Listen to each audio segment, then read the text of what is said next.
Hi everyone, in today's video I'll show you guys how you can create a text sticker on WhatsApp. Well, it's quite easy. So first of all, open your WhatsApp and open the chat.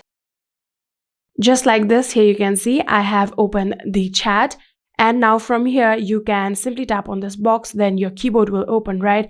And beside it you can see a sticker icon right here. All you have to do is tap on it just like this, and then from here tap on this search icon right here. Then after doing that, here you'll have to search the text that you want to convert into sticker. For example, I'm going to type good morning. And just like this, here you can see there are various stickers that you can send. For example, I'm going to send this one, just like this, tap on it. And then from here, you can see I have now successfully sent them the text sticker.